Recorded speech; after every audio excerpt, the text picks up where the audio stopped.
The most powerful force of redemption. Here then is the pathway. Come through it, and you will be saved. Verily I say to you, that it is not necessary to have listened to me during this period to attain salvation. Everyone who during his existence practices my divine law of love, the love inspired in the Creator, that results in love toward his fellow men, will be saved. He will give testimony of me in his life and with his deeds. If the sun radiates the light of life over all nature, over all creatures, and if the stars also radiate light to the earth, why should the divine spirit not radiate light over the spirit of man? I come now to tell you, humanity, stop. Let the light of justice that comes from love extend over all the world. Let my truth persuade you that without true love you will not achieve salvation. My light is for all my children, not only for you who dwell in this world, but also for spirits who inhabit different mansions. All of them will be liberated and resurrected to an eternal life when, with their deeds of love toward their brethren, they will fulfill my divine precept, which asks that you love one another. Beloved people, this is the third day in which I come to resuscitate my word among the dead. This is the third era in which I appear to the world in spiritual form to tell you this is the same Christ you saw expire on the cross that now comes to speak to you, because he lives and shall live and be forever. In contrast, I see that men, in spite of the religions that claim to be telling the truth, bear hearts dead to faith and dead to love and light. They believe that by praying in their temples and attending their rites, their salvation is assured. Yet I tell you that the world must know that salvation can be reached only by the realization of acts of love and charity. The gathering places are only a school. The religions must not be satisfied to explain only the law. They must make sure that humanity understands that life is the road along which they must apply what they have learned of the divine law, putting my doctrine of love into practice. Christ made himself man to show divine love to the world, but men are hard of heart and stubborn. They soon forget the lesson shown and interpret it badly. I knew that humanity would come to confuse justice and love with vengeance and punishment. That is why I announced a time that I would return spiritually to the world to explain to humanity the lessons that it had not understood. The announced time is that in which you now live, and I have given you my teaching to manifest my divine justice and wisdom as a perfect lesson of the sublime love of your God. Did you think I came out of fear that men would destroy the works of their Lord or life itself? No, I come only out of love for my children, whom I wish to see filled with light and peace. Verily, is it not just that you too come to me only out of love, yet not from love for yourselves, but for the love of the Father and your brothers? Do you believe that he who flees from sin only from fear of torment, or he who does good works thinking only of the prize that he may achieve upon conquering a place in eternity inspired by divine love? He who thinks like this does not know me. He does not come to me out of love, but works only out of love for himself. All my law is condensed in two precepts: love of God and love of your fellow men. That is the road. Salvation and redemption for each spirit. This time I have not come to raise the dead in body, as I did with Lazarus during the second era. Today my light comes to lift the spirits, which are the ones that belong to me, and these will arise with the truth of my word to an eternal life. Because your spirit is the Lazarus which today you carry within your being and which I will resurrect and heal. The spiritual realm is also governed by laws, and when you part from them, very soon you feel the painful result of that disobedience. Behold, how great is my yearning to save you. Today, as during that period, I shall carry the cross to raise you toward the true life. If my blood shed along Calvary touched the heart of mankind and converted them to my doctrine, during this period it will be my divine light that will shake the spirit and the flesh to make you return toward the true pathway. I want those who have died to the life of grace to live eternally. I do not want your spirit to dwell in darkness. See how many of your brothers await in the bosom of idolatry the coming of the Messiah. See how many in their ignorance believe that I will come only to discharge my justice upon the wicked, to save the righteous, and destroy the world, without knowing that I am among men as Father, Master, brother, and friend, full of love and humility, extending my charity to save, bless, and forgive all.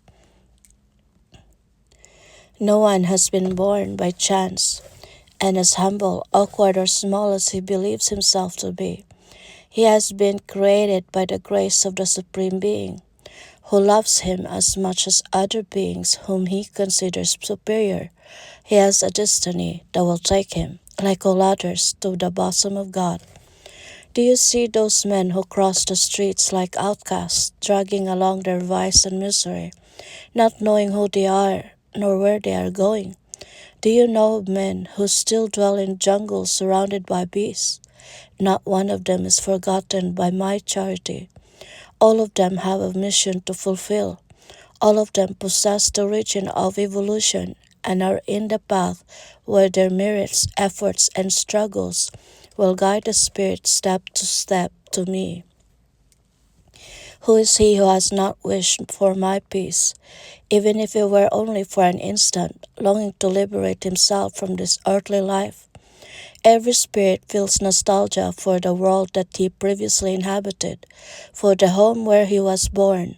That world waits for all of my children, inviting them to enjoy the eternal life that some wish for, while others merely wait for death to cease to be, because they bear a confused spirit and live without hope and without faith.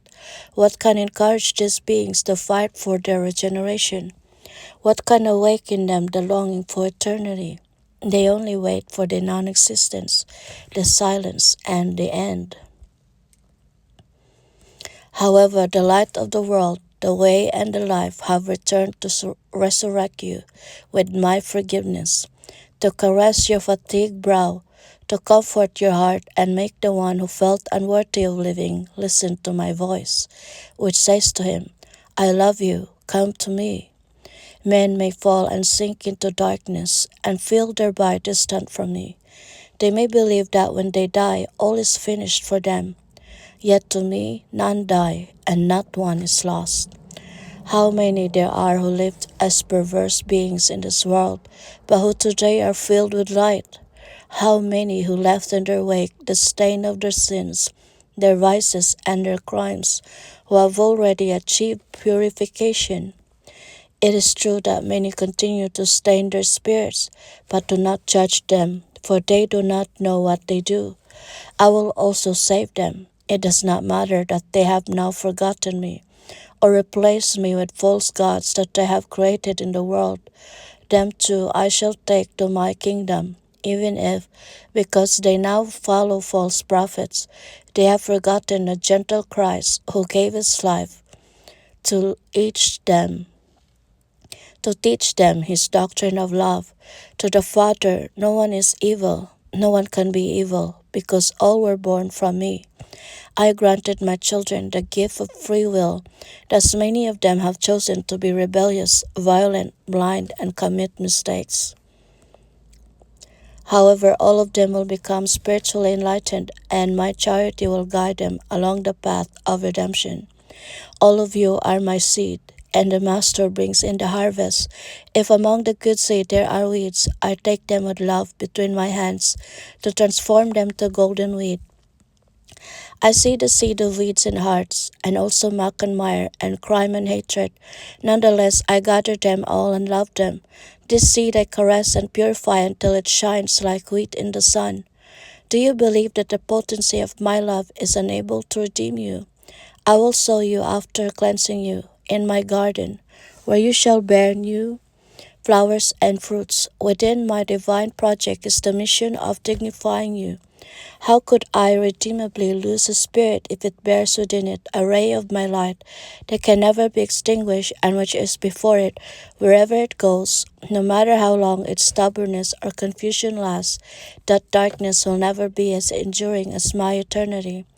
It is as worthy before me that a being stained with tracks of the most grievous errors purifies itself, inspired by an elevated ideal, as that a being who has persevered in purity has struggled to the end to avoid stain, because it loved the light from the beginning. How distant from the truth are those who believe that the disturbed spirits are of a different nature from those of the spirits of light.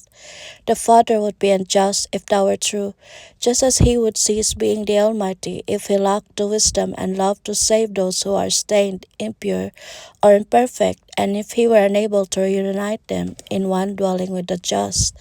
Even those beings you call demons or tempters, I tell you truly, are nothing more than disturbed or imperfect spirits of which the Father makes wise use to bring about his high designs and plans.